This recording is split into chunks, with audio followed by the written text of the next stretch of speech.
my little Luxes. Welcome back to another Luxy Charms, or whatever the hell my channel is. We never know anymore. But I'm your host, usually cosplayer Charcy Lux, but I'm just regular Charcy Lux for the time being, because, you know what, as much as I love and appreciate doing cosplay and everything, it's a lot of work. And to come up with ideas, concepts, and getting into the costume, the makeup, and everything else, you know what, I just wanted to make things easier on myself, and unless I was feeling up to it and in the mood to do it, that's when I'll be getting back to doing some of my cosplays again. I might just start sprinkling them in here and there, but I enjoy talking about horror movies. So welcome to my channel if you are brand new here, and if you are returning, thank you for coming back and everything. Don't forget to like and subscribe. But on here, generally, we talk all things usually pretty horror related, and I also do vlogs, I do scary stories and that kind of stuff. But for the last couple of months, I've been going through these two different series of going and talking about the Masters of Horror series, and I'm also talking about the Critters franchise. Today's episode, I am talking about Critters 2. So I'm also very excited to continue talking about the Critters films. I feel like they don't get enough love and appreciation. So buckle up, come along for the ride, and as always, spoiler alert and viewer discretion is advised.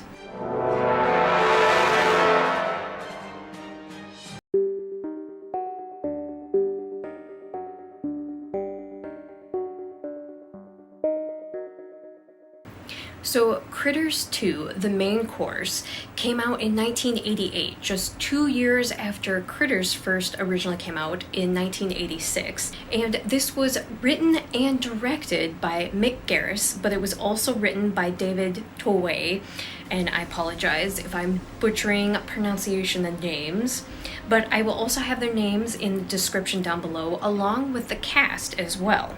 It takes place 2 years after the Krites had first attacked Earth and had come to Grover's Bend. And Charlie, who was in the original film, is still with the bounty hunters, and while they were out on a job, they are contacted by their superiors, who inform them that they must return to Earth to verify and make sure that all of the Krites are destroyed.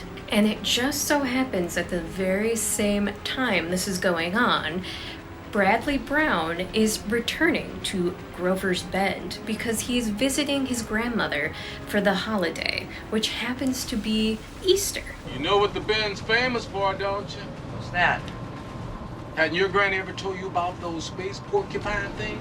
No, she never did. And sure enough, what ends up happening is what usually happens in a small town. As soon as Brad gets off the bus and returns to the town, rumors start flying like crazy about him and his family, because Bradley Brown was from the Brown farm in the first film, the farm that was originally attacked by the Krites. So of course, everybody thought that the family was crazy, so talking about little critters and aliens. Poor Brad has to deal with the town folks going about their way of spreading more rumors about him and talking about the crazy kid and his aliens. Brad Brown is back in town. Bradley Brown? The boy who cried critter. But at the same time, while the bounty hunters are on their way to Earth, you are introduced to Wesley's character and the local antique shopkeeper, who is Quigley, who happen to go on the Brown farm because Wesley has discovered these very strange looking eggs. And he wants to sell or trade with Quigley for these antique looking items. But of course, we can already guess what these strange eggs are. And once Wesley and Quigley bring the eggs to the shop and also sell them to the local church because they look like fancy eggs, And of course, since it's Easter time, the church ladies are very happy to get these eggs to add for the Easter celebration. And it just so happens that as these eggs, now not in a cold barn, are heating up in Quigley's shop or at the church, these eggs start to hatch, if you guessed it, little evil Krite babies. Now, as cute and adorable as these little critters are, they of course are still the flesh-eating, want to eat everything in sight type of creatures that they are. So they start wreaking havoc very quickly over Grover's Bend. So people here and there all over the town are getting attacked by these evil little Krites.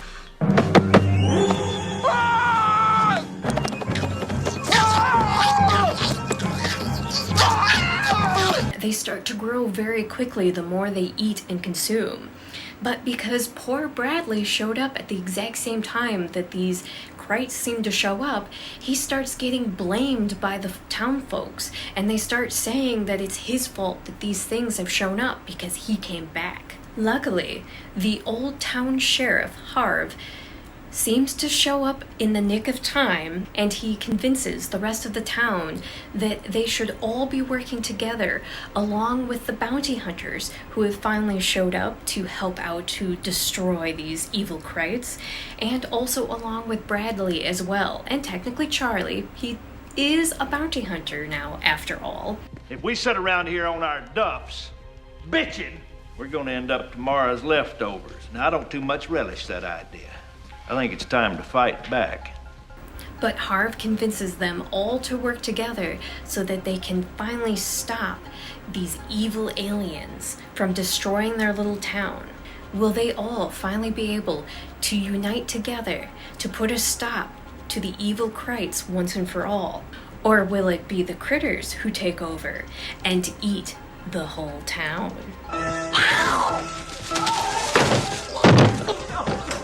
Nana, the critters are here. No shit, Bradley! Now, I know this is an older film from 1988, but I'm not going to give away the ending, and I know usually people that have been on my channel know that I fully go into depth about talking about films, but I'm trying to make it a habit to kind of have a mixture of some of them, especially when right now Critters, all the Critters franchise, or I should say 1, 2, 3, and 4, because I'm forgetting that there's a 5th one that I have yet to see, that has even Dee Wallace comes back for the film as well. So I will be adding that one into the mix of talking about the Critters franchise. The first 4 are all up to watch on Tubi right now. So I don't really want to give away the ending if you haven't seen it type of deal, but if you have seen it, it's not a big deal if I'm not spoiling it. Yada yada. You know the drills and that kind of stuff. And, you know, we never know nowadays what sets people off. Like, some people can be completely understanding, and others, even if you're saying spoiler alert and everything, they'll still watch it and then be pissed off when you spoil things. Now, also, I am not giving away the ranking yet because the inspiration for this one was because of my video where I had done the ranking of the Leprechaun franchise, which I've done that a couple times and I talked about them all. This time I just kind of wanted to dedicate a video to talking about each movie and then talking about my ranking and which ones are my top favorites and my least favorites and that kind of thing. But I feel like the Critters franchise is underappreciated, so that's also another reason why I wanted to talk about the films a little bit more in depth and everything. But I will say that I recommend this film. I recommend the whole entire franchise for horror lovers out there, and especially if you love sci-fi, thriller kind of type, creature feature horror films. And I love the second one for the fact that it is an Easter holiday horror film as well. It takes place on Easter. Some of the kills are very inventive, including killing the then sheriff while he's in a pink Easter costume. or I should say a pink Easter bunny costume. So that is still ingrained in my head from when I was a kid, because I first saw this movie when I was a kid. It was playing while I was at a friend's house. So it was over the summertime, went to a friend's house. They had just gotten a brand new pool in their backyard. So I was there to be swimming. Now, my mom didn't allow me to watch horror movies when I was a kid because I was very susceptible to having terrible nightmares at night. So if I saw a scary movie, I would have a nightmare that would be very reminiscent and very similar to the horror movie I would see. And I was a very anxious child as well. So the fact that I was at this friend's house and her parents were inside watching Critters 2. And while they were watching it, me and my friend ended up watching it with them. And I remember even after we got done watching the movie and we went to go swimming in their pool in the backyard, and the whole time I was frantically looking for critters to come out and to come and eat us while we were swimming in the swimming pool. I can remember weird little things like that. But it wasn't until years later when I was a teenager and I started loving horror movies and appreciating them, and my dad, who loved horror movies, was so ecstatic when I started watching them, and he started introducing me to all these films. So when I had brought up to him that I had remembered this strange horror movie about these little critters that would be these little balls of fluff and that they would eat everybody. And my dad's like, well, I feel like you're talking about the Critters franchise. So he introduced me to all of the films. Now, I saw the second one before I saw the first one. So it was interesting watching the first one and being like, well, this isn't the one that I watched. And then finally watching the second one and being like, this is the one. Because I remembered the sheriff who was dressed up like a pink bunny and he was getting eaten by the baby Krites. I remembered that. So it was one of those moments where I was super excited finding a name and actually feeling like I wasn't losing my mind, because that was the biggest thing. When you're a kid and you watch something and then years later you'll start talking about a movie that you think you saw and then trying to look it up, and it's just one of those things when you actually find the film, it's like an aha moment of this is the one. It is also ironic to note that as much as Critters 2 terrified me as a child, nowadays it is one of my comfort films. And I know people think that us horror fans are crazy, that some of our comfort films are horror films, but this one is definitely one of my comfort films, and I absolutely love and adore it. What's really neat to note about this film is the close camera angles that Garris chooses to use. You have intimate moments to help you feel as if you were a part of the conversation, like when you are a part of the spaceship crew for the bounty hunters, or better yet, close camera frames where you are seeing from the perspective of the Krites. That might make you a bit dizzy though, and my favorite part of this film is the fact that it uses the perfect mixture of comedy and horror.